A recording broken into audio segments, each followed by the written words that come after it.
Good evening, everyone. I'm so honored to be here, to be chosen out of over 12 million Rwandans. So it's a great privilege. My name is Theo MAKOMBE.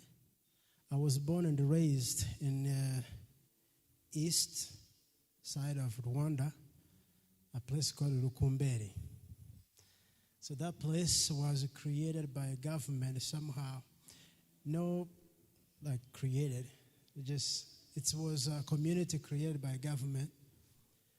It was a place to kill people. It was an all forest in the middle of 3 lakes and the river called Akagera. So there is a one entrance to that area. So they put the people there to die. And actually, Belgian soldiers will bring tsetse flies in the boxes and open them in that forest so people in there can die. So they didn't. People are survivors. So when I grew up, we still had a forest, but my parents knew the whole story and they struggled through it. So I remember as a child, going to bed without food. Our parents will go to work, or sometimes come to Kigali to work. They will buy food.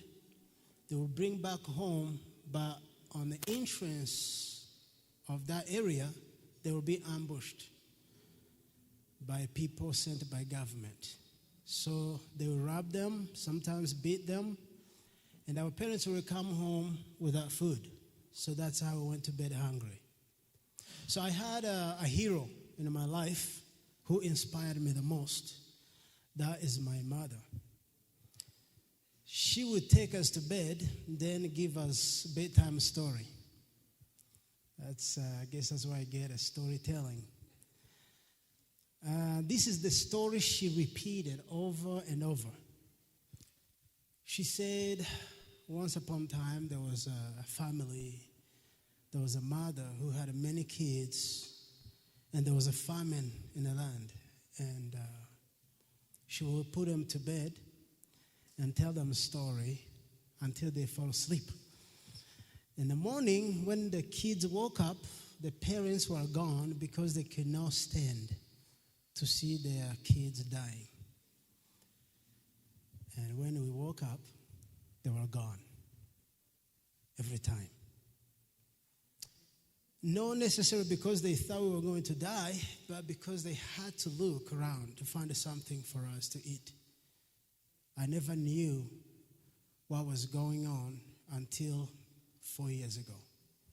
That's when they told me, the old man who survived told me the whole story.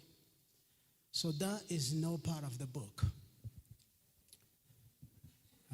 Every time you hear me talk, I will tell you something new because I feel like I have lived 150 years in just a few years.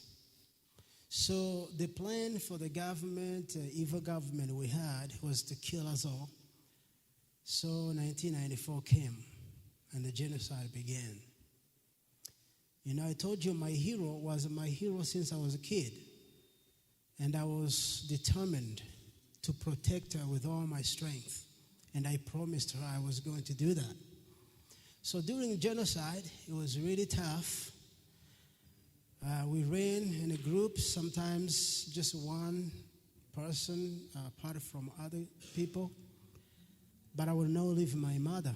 So one time, it was the end. It was tough. There was nowhere to go.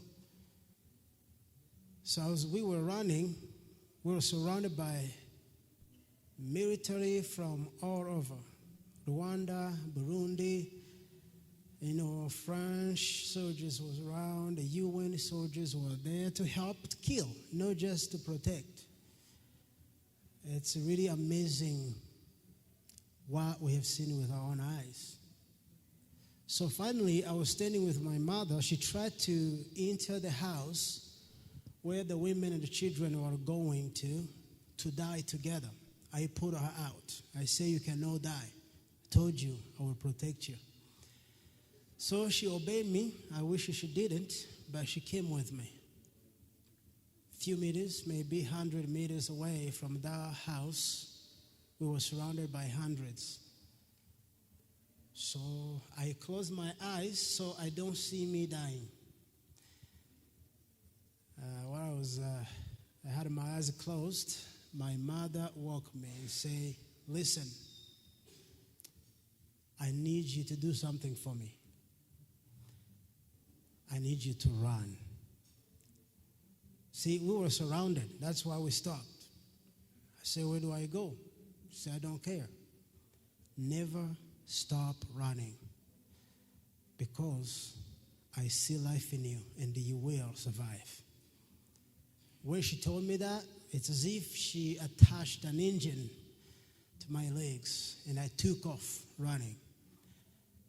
That was the beginning of my survival, and that was the beginning of loss of my hope, because I was going to be a man someday who betrayed his mother.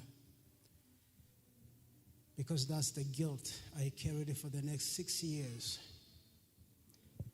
Everybody was trying to be something, somebody.